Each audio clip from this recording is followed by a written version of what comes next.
Hello everyone, online class में आपका एक बार फिर से स्वागत है। आज हम 11th क्लास का फिजिक्स का सेकंड चैप्टर कर रहे हैं। सेकंड चैप्टर की थ्योरी मैंने पिछली वीडियोस में आपको करा दी है और कुछ न्यूमेरिकल भी हमने करा दिए थे। आज हम न्यूमेरिकल का आगे करते हैं। आज जो हम न्यूमेरिकल करने वाले हैं वो है numericals of significant number and order of magnitude. इसमें दो न्यूमेरिकल करेंगे, दो टाइप के न्यूमेरिकल करेंगे। पहला है हमारा सिग्निफिकेंट नंबर, जिसे हिंदी में कहते हैं सार्थक अंक, और दूसरा है ऑर्डर ऑफ मैग्नीट्यूड यानी कि कोटिमान। तो चलिए शुरू करते हैं। सबसे पहले सार्थक अंक के न्यूमेरिकल करने से पहले हमें सार्थक अंक निकालने के कुछ नियम हैं, वो पढ़ने पड़ेंगे। तो चलिए शुरू करते हैं। सार्थक अंक ज्ञात करने के नियम, rules of to find significant number. क्या क्या नियम है? सबसे पहला है कि सभी अशून्य अंक सार्थक अंक होते हैं। सभी अशून्य यानी कि नॉन जीरो, जीरो के अलावा जितने भी नंबर हैं वो सार्थक अंक है। जैसे सपोज हमारे पास एक है 2, 3, 4, 5, एक नंबर है 2345। हमसे पूछा है इसमें कितने सार्थक अंक हैं। तो अभी मैंने आपको क्या बताया? मैंने बताया सभी अशून्य अंक यानी कि जितने भी नॉन जीरो नंबर होते हैं वो सारे सार्थक अंक होते हैं। तो 1, 2, 3, 4, तो इसमें 4 सार्थक अंक हैं। 4 सार्थक अंक है। क्लियर होगी बात कि जितने भी नंबर है वो सारे काउंट कर लो, वो सारे के सारे सार्थक अंक गिने जाएंगे। या अगर इनमें पॉइंट भी लगा हो, मान लो हमारे पास एक और है 3.45, अगर इसमें गिना जाए तो इसमें 3 सार्थक अंक हैं। 3 सार्थक अंक हैं, काउंट कर लिया हमने। ठीक है, दूसरा रूल पढ़ते हैं। दो अशून्य अंकों के बीच सभी शून्य अंक सार्थक अंक होते हैं। मतलब जैसे हमारे पास है 2, 3, 0, 0, 5। क्या लिखा मैंने नियम? दो अशून्य अंकों के बीच दो अशून्य अंक है 3 और 5, इसके बीच में अगर 0 आ जाए तो वो 0 भी काउंट हो जाती है। यानी कि इसमें हो गए हमारे 5 सार्थक अंक। 5 सार्थक अंक आप बड़े ध्यान से समझेंगे, बहुत आसान है। सार्थक अंक निकालना बहुत आसान है और दूसरा कंपलसरी पेपर में आता भी है। तो इसमें देखो 1, 2, 3, 4 सीधे सीधे नंबर गिन लिए, 4 सार्थक अंक हो गए। यहां अगर पॉइंट पे लगा हो तो भी कोई फर्क नहीं पड़ता, 1, 2, 3 सार्थक अंक हो गए। फिर दूसरा नियम ये कहा कि अगर दो नंबरों के बीच 0 आ जाए तो 0 भी काउंट हो जाएगी। यानी कितने हो गए? 1, 2, 3, 4, 5 सार्थक अंक हो गए। तीसरा नियम क्या कहता है? दशमलव रहित, दशमलव रहित यानी कि जिसमें पॉइंट ना हो, संख्या में अंतिम आने वाले शून्य सार्थक अंक नहीं होते। जैसे सपोज हमारे पास है 2, 3, 5, 0, 0, ऐसे लिखा हुआ है 2, 3, 5, 0, 0, दशमलव रहित, इसमें पॉइंट तो नहीं है। तो इसने कहा कि अगर लास्ट में 0 आ जाए तो वो 0 काउंट नहीं होता। तो इसका मतलब है इसमें हो गए 3 सार्थक अंक।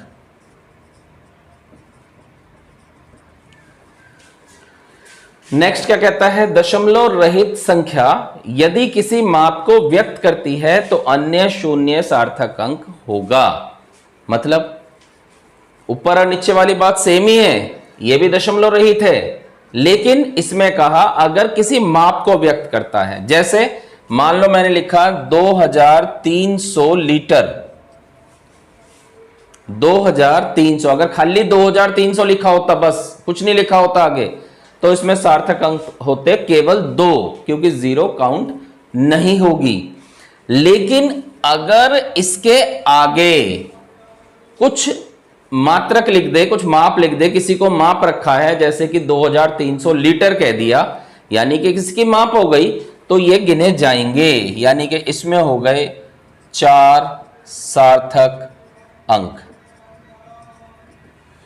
इसके बाद चलते हैं, यदि दशमलव बिंदु से पहले, ध्यान रखेंगे, यदि दशमलव बिंदु से पहले कोई अशून्य अंक ना हो, कोई नॉन जीरो एलिमेंट ना हो, तो दशमलव बिंदु के तुरंत बाद शून्य सार्थक अंक नहीं होते हैं। मतलब जैसे 0.00453 ये लिखा हुआ है, इसने क्या कहा, इसने कहा दशमलव बिंदु से पहले, पॉइंट से पहले अगर नॉन जीरो नंबर है, यानी कि जीरो को छोड़कर कोई और नंबर है, ठीक है, तब तो जीरो काउंट होगा। लेकिन अगर उससे पहले कोई नॉन जीरो नंबर ना हो तो ये जो बाद के जीरो है, देख लो ध्यान से, ये काउंट नहीं होते। यानी इसमें कितने सार्थक अंक हो जाएंगे, इसमें हो जाएंगे 3 सार्थक अंक।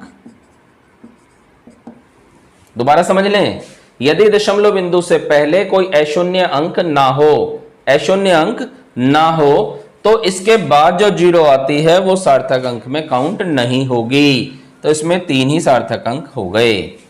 और लास्ट कह रहा है कि दशमलव बिंदु से पूर्व कोई अशून्य अंक है तो दशमलव बिंदु के तुरंत बाद शून्य सहित सभी अंक सार्थक अंक कहलाते हैं। मतलब यही ले लेते हैं एग्जाम्पल, बस शुरू में हमने एक नंबर लिख दिया, यहां पे नंबर नहीं था तो ये जीरो काउंट नहीं होंगे, ये काउंट होगा। और यहां पे अगर नंबर आ जाए तो ये सारे काउंट हो जाएंगे। तब इसमें सार्थक अंक कितने होंगे, 1 2 3 4 5 6, 6 सार्थक अंक हैं। ठीक है, क्लियर। मैं एक बार सारे रिपीट कर देता हूं। सबसे पहले कहा, जैसे यही नंबर ले लेते हैं, अगर केवल नंबर हो तो ये सारे नंबर काउंट हो जाएंगे, यानी कि सार्थक अंक हो जाएगा 4। अगर बीच में पॉइंट भी हो और केवल नंबर हो तो ये सारे नंबर काउंट हो जाते हैं, नहीं सार्थक अंक हो गए 3। अगर नंबरों के बीच में जीरो आ जाए, जीरो के बाद भी कोई नंबर हो तो जीरो काउंट हो जाता है, तो 1 2 3 4 5 सार्थक अंक हो गए। अगर लास्ट में जीरो हो तो वो काउंट नहीं होता, यानी कि 3 सार्थक अंक हो गए। अगर लास्ट में जीरो हो और किसी की माप दे दे, यानी आगे कोई भी यूनिट लिख दे, तो वो जीरो काउंट होता है। 1 2 3 4 4 सार्थक अंक हो गए। फिर आता है, अगर पॉइंट से पहले कोई नंबर ना हो तो उसके बाद की जीरो काउंट नहीं होती, तो 3 सार्थक अंक हो गए। फिर इसने कहा, अगर पॉइंट से पहले कोई नंबर आ जाए तो उसके बाद की जीरो काउंट हो जाती है, यानी कि टोटल हो गए 6 सार्थक अंक। ये बातें क्लियर हो गई, नोट करेंगे। अब चलते हैं हम 7 पॉइंट पे। पॉइंट नंबर 7, दशमलव बिंदु के दाईं ओर किसी अशून्य अंक के बाद के सभी शून्य अंक सार्थक अंक कहलाते हैं। मतलब ये हमारे पास एक पॉइंट में नंबर है 0.012400, ठीक है। रूल ये कहता है कि अगर दशमलव के बाद कोई नंबर लिखा हुआ है और उसके आगे जीरो आ जाए तो सारे जीरो काउंट होती है सार्थक अंक में। हम यहां से काउंट करेंगे तो 1 2 3 4 5, यानी इसमें 5 सार्थक अंक है।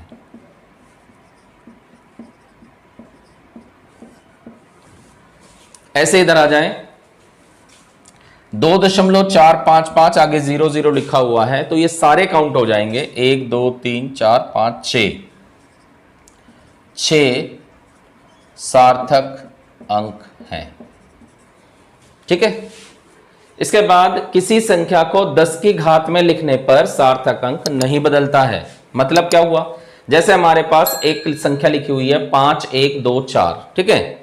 आपसे पूछा जाए इसमें कितने सार्थक अंक हैं, तो ऑब्वियसली हम गिन के बताएंगे 1 2 3 4, 4 सार्थक अंक हैं, 4 सार्थक अंक हैं। अब उसने कहा कि अगर इसे मैं 10 की घात में लिखें, 10 की घात तो लिखना आता ही है, दशमलव हम यहां मान के चलते हैं तो 1 2 3 स्थान हम बाईं ओर ले गए, 3 स्थान हम बाईं ओर ले गए तो 10 की घात 3 लिखा जाएगा ऐसे, ठीक है। अगर बाईं ओर ले जाते हैं, पता ही होगा आपको, अगर बाईं ओर ले जाते हैं तो घात प्लस की और दाईं ओर ले जाएंगे तो घात माइनस हो जाएगा। फिलहाल 5.124 गुणा 10 की घात 3 लिखा हुआ है और सार्थक अंक पूछा है, तो सार्थक अंक में ये चीज काउंट नहीं होती, केवल ये शुरू वाली चीज ही काउंट होगी। तो गिन लो 1 2 3 4, यानी इसमें भी 4 सार्थक अंक हैं, 4 सार्थक अंक हैं। यानी क्या मतलब हुआ, यानी मतलब ये हुआ कि अगर हम नंबर्स को 10 की पावर में भी लिख दें तो भी उसमें जो है सार्थक अंक नहीं बदलेगा, ठीक है। इसके बाद चलते हैं, किसी भौतिक राशि का मात्रक बदलने पर भी सार्थक अंक नहीं बदलता है। मात्रक बदल रहा है, यूनिट चेंज कर दिया हमने, जैसे है 4.12 सेंटीमीटर है, अगर मैं इसमें पूछूं कि इसमें सार्थक अंक कितने हैं तो आप गिन के बता देंगे 3 सार्थक अंक हैं, 3 सार्थक अंक हैं। अब इसको ना हमने मिलीमीटर में बदल दिया तो सीधी सी बात है 10 से गुणा हो जाएगी तो 41.2 मिलीमीटर हो गया। अब इसमें सार्थक अंक देखें तो इसमें भी सार्थक अंक 3 ही होंगे। फिर इसको हमने मीटर में बदल दिया, 100 से भाग कर दिया। अब देख लीजिए रूल के हिसाब से इसमें भी सार्थक अंक 3 ही होंगे। ठीक है, तो ये तो हो गया हमारा सार्थक अंक निकालने के सारे पॉइंट। जब भी कोई सवाल आएगा हमारे पास कि सार्थक अंक ज्ञात कीजिए तो हम ये सारे नियमों को ध्यान में रखकर उसके सार्थक अंक नोट करेंगे। जब इसके न्यूमेरिकल करेंगे तो आपको और समझ में आ जाएगा कि सार्थक अंक फिर कैसे चेक करते हैं। फिलहाल एक दूसरा पॉइंट लिया था हमने, कोटिमान, ऑर्डर ऑफ मैग्नीट्यूड। कोटिमान कैसे निकालते हैं वो भी समझ लेते हैं। मान लो हमारे पास एक नंबर है 2, 3, 4, 5 और हमसे पूछा इसका कोटिमान बताइए, तो याद रखना कोटिमान में हर सवाल को पहले आपको 10 की घात में बदलना है। ठीक है, बदलते हैं इसे 10 की घात में। यहां दशमलव मान के चलते हैं तो 1, 2, 3, 3 स्थान हम बाईं ओर ले गए और अभी मैंने आपको बताया था जब दशमलव बाईं ओर ले जाते हैं तो घात प्लस की हो जाती है। ठीक है, यहां तक क्लियर है। फिर एक नंबर आप याद रखेंगे 3.16, ये नंबर याद रखना 3.16। ठीक है, याद रहेगा ना 3.16, 3.14 मत कर लेना, 3.14 पाई का मान होता है तो इसलिए 3.16 याद रखना। अब ये जो नंबर होता है हमारे पास शुरू में, इस नंबर की 3.16 से कंपेयर करते हैं। ठीक है, अगर ये नंबर ज्यादा है तो घात 1 जोड़ देंगे और अगर ये नंबर कम है तो कुछ नहीं करना। समझ लें, अगर ये नंबर 3.16 से ज्यादा है तो घात में 1 जोड़ देंगे और अगर कम है तो कुछ नहीं करना है। तो फिलहाल यहां पे जो है वो 3.16 से, सॉरी ये कम है, 3.16 से ये कम है। तो इसका क्या मतलब हुआ? इसका मतलब हुआ कोटिमान जो है केवल यही रहेगा, यानी कि 10 की घात 3। ठीक है, ऐसे ही यहां आ जाइए, पहले से 10 की घात में लिखना है, दशमलव यहां है तो 1, 2, 3 हमेशा एक अंक के बाद लिखा करते हैं, गुणा 10 की घात 1, 2, 3 हम दाईं ओर ले गए तो घात माइनस की हो गई, ये 10 की घात में लिख दिया हमने। अब कोटिमान के लिए हम ये चेक करेंगे ये वाली डिजिट, तो ये वाली डिजिट जो है 5, 6, 8 ये बड़ी है 3.16 से, और मैंने आपको बताया था अगर ये बड़ी होगी तो उसमें 1 जोड़ देंगे। तो हमारा जो कोटिमान आया वो 10 की घात -3 में 1 जोड़ देंगे, और जब -3 में 1 जुड़ता है तो घट जाएगा, यानी कि -2 आ जाएगा कोटिमान। ठीक है, तो ये कोटिमान निकालना है, सार्थक अंक भी बता दिए। अब हम चलते हैं इसके बाद न्यूमेरिकल पे, नोट करेंगे। सार्थक अंक के कुछ क्वेश्चन हम करते हैं। सबसे पहले हमारे पास दे रखा है क्वेश्चन 0.02340 किलोग्राम, और हमसे पूछा है बताइए इसमें कितने सार्थक अंक हैं। तो एक तो जो भी सार्थक अंक के मैंने आपको रूल बताए हैं उन सभी रूल को आपको फॉलो करना है, देखना है कौन सा रूल लगता है। एक रूल ये था कि अगर पॉइंट के बाद नंबर लिखा हो और उसके आगे भी 0 आ जाए तो उस 0 को हम काउंट कर लेते हैं, यानी यहां से काउंट करेंगे 1, 2, 3, 4, तो इसमें 4 सार्थक अंक है। ठीक है, फिर यहां आते हैं 1500 लीटर, इसमें बताना है कितने सार्थक अंक हैं। याद कीजिए मैंने आपको बताया था कि जो वैल्यू दी रहती है लास्ट में अगर 0 है और यहां पे कोई मात्रक नहीं है तो वो 0 काउंट नहीं होगी, लेकिन अगर मात्रक है तो वो 0 भी काउंट हो जाएगी। तो इसमें हो गए हमारे 4 सार्थक अंक। इसके बाद है 3.59 गुणा 10 की घात 4। मैंने बताया था आपको कि सार्थक अंक में 10 की घात वाली डिजिट नहीं काउंट होती, केवल ये नंबर काउंट होंगे। तो कितने हैं? 1, 2,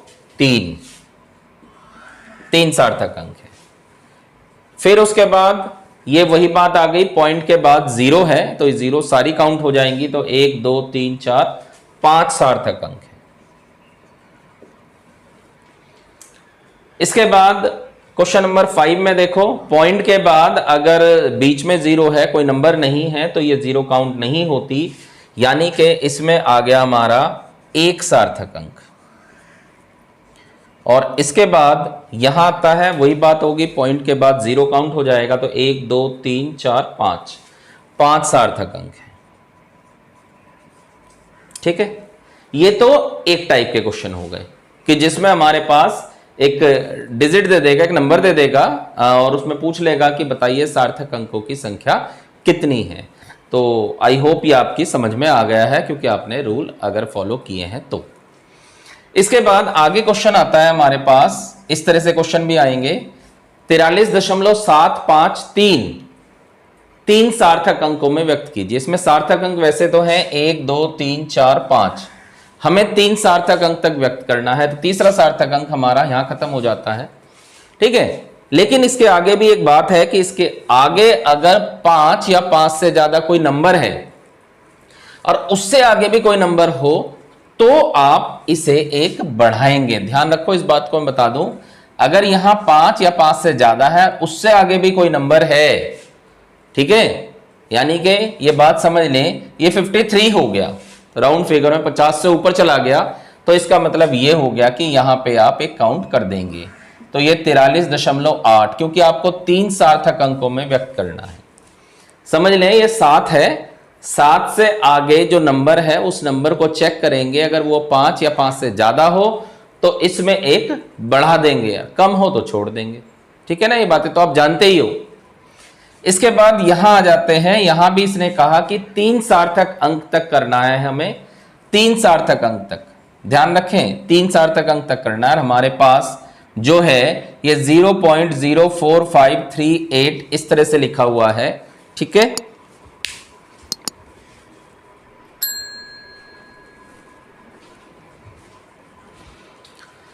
यहां क्वेश्चन नंबर 8, अगले क्वेश्चन पे चलते हैं। 0.04538 है, हमें 3 तक लिखना है, तीसरा हमारा यहां खत्म हो जाता है, उससे आगे 8 है, यानी कि 50 से ऊपर चला गया। ध्यान रखें 50 पे नहीं बदलेंगे, 50 से ऊपर पे बदलना है, यानी कि 5 से ऊपर बदलना है, तो ये 8 है तो ये बदल जाएगा, तो 0.0454 आ जाएगा। फिर नेक्स्ट चलते हैं, ये भी हमें 3 सार्थक अंकों तक ही लिखना है। यहां पे फिलहाल सार्थक अंक है 1 2 3 4, यानी कि तीसरा सार्थक अंक हमारा यहां खत्म हो जाता है। लेकिन क्या आगे 5 है, यानी कि 50 है, 50 पे है, और 50 पे नहीं बदलेंगे, 51 पे बदला जाएगा, 52 पे बदला जाएगा, यानी कि 5 के आगे कोई नंबर ही नहीं है, तो इसमें जो सार्थक अंक होंगे 3 तक वो 1.06 पे आप खत्म कर दोगे। ठीक है, नेक्स्ट पे चलते हैं। 4.16 2 सार्थक अंकों में लिखना है। देखो 4.16 वही बात होगी, ये 50 से ऊपर हो गया, यानी कि ये 4.2 तक लिख के छोड़ेंगे आप, क्योंकि आपको 2 सार्थक अंकों में लिखना है। यहां आ जाओ, इसे 2 सार्थक अंकों में लिखना है। फिलहाल यहां पे कितने सार्थक अंक हैं, यहां पे हम मान के चलते हैं कि 4 के हिसाब से है, तो आप इसे 10 की घात में लिख दें, ये 2 में बदल ही जाएगा अपना, 10 की घात 1 2 3, ये आ गया, 2 सार्थक अंकों में बदला गया ये। ठीक, और लास्ट यहां चलते हैं, इसे भी 2 सार्थक अंकों में लिखना है, यानी यहां तक लिखना है, और उसके आगे क्या लिखा हुआ है, 50 लिखा हुआ है। मैंने आपसे कहा था कि 50 पे नहीं बदलेगा, 50 से ऊपर पे बदलता है, तो इसमें 3.2 ही रहता है। ठीक है, क्लियर होगी बात। तो सार्थक अंक के सवाल एक तो इस टाइप के आते हैं, एक सार्थक अंक के सवाल इस टाइप के आते हैं जिसमें आपके पास अंक दे देगा और सार्थक अंकों को बदलने को कहेगा, डिजिट बदलने को कहेगा। यहां केवल पूछा जाएगा कितने सार्थक अंक है, और वहां केवल डिजिट बदलने को कहेगा। एक टाइप और रह जाता है, आप इसे नोट करें फिर वो बताएं। इसके बाद एक टाइप इस तरह से आता है, 3.8 सेंटीमीटर, 3.43 मिलीमीटर तथा 2.54 मीटर का योग उचित सार्थक अंकों से ज्ञात कीजिए। समझ लें बात को आप, 3.8 सेंटीमीटर है, 3.43 मिलीमीटर है और 2.54 मीटर है। आप देखिए सबके मात्रक अलग अलग हैं, तो जब भी इनको हम जोड़ते हैं ना, इनके मात्रक को सेम कर लेते हैं। तो सबसे पहले बात करते हैं 3.8 सेंटीमीटर की, और इसे हम मीटर में बदलेंगे। सेंटीमीटर को मीटर में बदलने के लिए हम 100 से भाग करते हैं।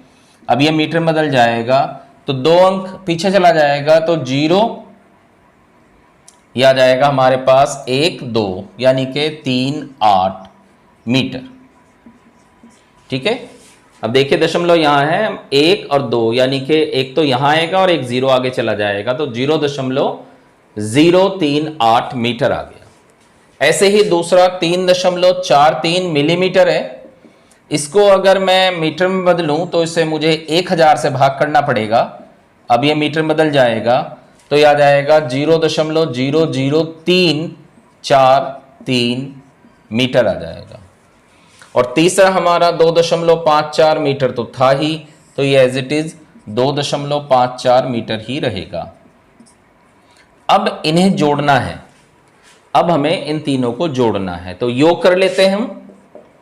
योग कर लेंगे तो यह आ जाएगा 2.54 प्लस 0.038 प्लस 0.00343। अब इन्हें जोड़ते हैं। आपको पता ही है किस तरह से जोड़ना है, ध्यान रखेंगे हमेशा दशमलव के नीचे दशमलव लिखी जाएगी ऐसे, दशमलव 1 2 1 2 3 4 3 जोड़ते हैं इसे।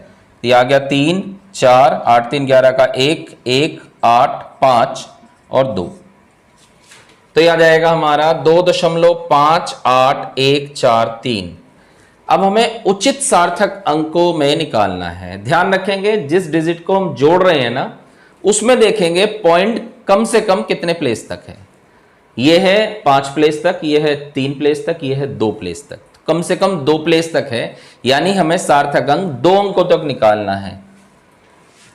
ठीक है, 2 अंकों तक निकालना दशमलव के बाद, और उसके बाद अगर संख्या वही तरीका है 50 से ऊपर आ जाए तो जोड़ देंगे, नहीं तो यहीं छोड़ देंगे।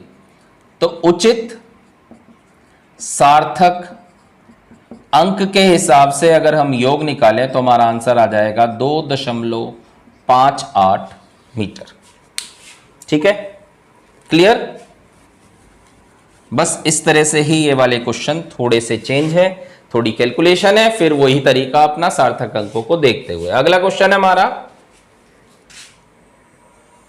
अगला क्वेश्चन क्या कह रहा है, आयताकार कागज की लंबाई 10.52 मीटर व चौड़ाई 0.041 मीटर है, दोनों के मात्रक सेम ही है। हमें उचित सार्थक अंकों से उसका क्षेत्रफल बताना है। हमें पता है आयत का जो क्षेत्रफल होता है वो होता है लंबाई गुणा चौड़ाई। लंबाई कितनी है 10.52 और चौड़ाई है 0.041, तो इनकी हम गुणा कर लेते हैं, 041 की गुणा कर लेते हैं, 1 2 5 0 1 गुणा 4 दूनी 8 4 पंजे 20 की 0 80 लगा 2 4 एकम 4 2 8 5 13 1 3 4। अब दशमलव कितने के बाद लगनी है 1 2 3 4 5 1 2 3 4 5, यहां आ गया हमारा। ठीक है, तो यह आ जाएगा हमारा 0.4312 वर्ग मीटर, वर्ग मीटर। अब उसने हमें क्या कहा था, इसे थोड़ा सा हम रब कर देते हैं, गुणा हमारी आ गई। उसने कहा उचित सार्थक अंकों से बताना है। अब देखो दशमलव कितने डिजिट के बाद है 3, और यहां कितने डिजिट के बाद है 2, तो हमें आंसर जो है 2 डिजिट के बाद लिखना है। तो उचित सार्थक अंकों से क्षेत्रफल जो आएगा वो 2 अंक तक आएगा, यानी कि 0.43 बस वर्ग मीटर। क्लियर। तो ये तो सार्थक अंक निकालने का तरीका हो गया। अब चलते हैं हम कोटिमान पे। पृथ्वी की त्रिज्या 6400 किलोमीटर है, कोटिमान ज्ञात करो। मैंने आपको कोटिमान में यही बताया था, सबसे पहले आप 10 की घात में लिखेंगे इसे, तो 1 2 3 यानी आ जाएगा 6.4 गुणा 10 की घात 3 आ गया। ठीक है, अब हमें कोटिमान बताना है। तो सबसे पहले मैंने आपको बताया था ये वाला अंक चेक करते हैं कि ये 3.16 से ज्यादा है कि कम है। हमने देखा ये 3.16 से ज्यादा है, तो इसलिए जो कोटिमान आएगा वो इसमें एक क्या करेंगे, जोड़ देंगे। क्या करेंगे, एक जोड़ देंगे, तो आ जाएगा 10 की घात 4। ठीक है, इसके बाद चलते हैं नेक्स्ट क्वेश्चन पे। 11 7300 का कोटिमान ज्ञात करना है। तो वही तरीका, पहले आप 10 की घात में लिखेंगे, 7300 को लिखेंगे 1 2 3 4 5, 1.173 गुणा 10 की घात 5 आ गया। ठीक है भाई, दशमलव यहां था ना, 1 2 3 4 5। अब 1.173 जो है वो छोटा है 3.16 से, तो घात नहीं बदलेगी, यानी कोटिमान जो है यही रहेगा 10 की घात 5। यह ध्यान रखना, अगर ज्यादा है तो बढ़ेगी और कम है तो उतनी ही रहेगी, कभी कम है तो घटा दो आप।